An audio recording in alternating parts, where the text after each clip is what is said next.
అందులో మరి ఆకాశమందున్నవి కానీ భూమి అందున్నవి కానీ దృశ్యమైనవి కానీ అదృశ్యమైనవి కానీ అవి సింహాసనములైన ప్రభుత్వములైన ప్రధానులైన అధికారములైన సర్వమును ఆయన యందు సృజించబడిను, సర్వమును ఆయన ద్వారాను ఆయనను బట్టి సృజించబడిను అన్నాడు.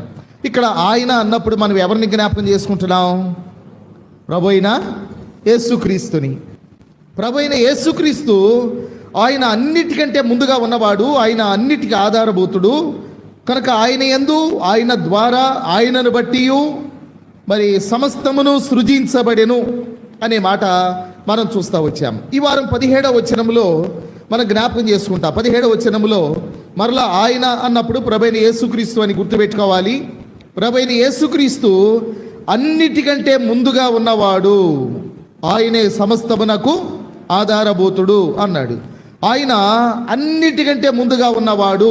ఇప్పుడు ఇలా చదవండి, ఆయన ముందుగా ఉన్నవాడు అనే పదం చూసారా? ఇలా కూడా చదవచ్చు, ఆయన ఉన్నవాడు కదా. ఆ వచనములోనే నేను మొదటి పదం చివరి పదం చదువుతున్నాను. ఆయన ఉన్నవాడు అనే పదం, ఆయన ఉన్నవాడు.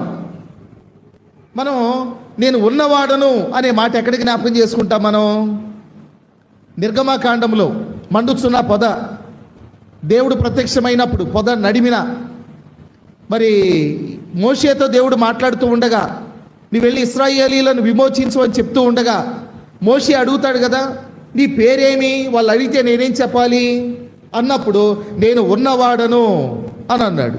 ఇక్కడ కూడా మనం చూస్తాం, ఆయన ఉన్నవాడు అనే పదాన్ని మనం చూస్తాం. ఆయన ఉన్నవాడు, తర్వాత ఆయన అన్నిటికంటే ముందుగా ఉన్నవాడు అనే పదాన్ని చూస్తాం. ఆయన ఉన్నవాడు, ఆయన అన్నిటికంటే ముందుగా ఉన్నవాడు, అన్నిటికంటే ముందుగా ఉన్నవాడు కనుక యేసు ప్రభువారు ఆయన సృష్టిలో ఒక భాగం కాదు, ఆయన సృష్టి అంతటికి ముందుగా ఉన్నవాడు. ఆయన సృష్టి చేసిన తర్వాత వచ్చినవాడు కాడు.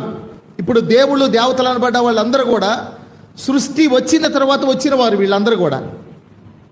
ఏ దేవుడైనా ఏ దేవత అయినా మనం ఈ ప్రపంచవ్యాప్తంగా చూసినప్పుడు భారతదేశంలో ఉన్నారు, గ్రీకులకు అనేక మంది దేవతలు దేవుళ్ళు ఉన్నారు, రోమీలకు ఉన్నారు అనేక మంది దేవుళ్ళు దేవతలు.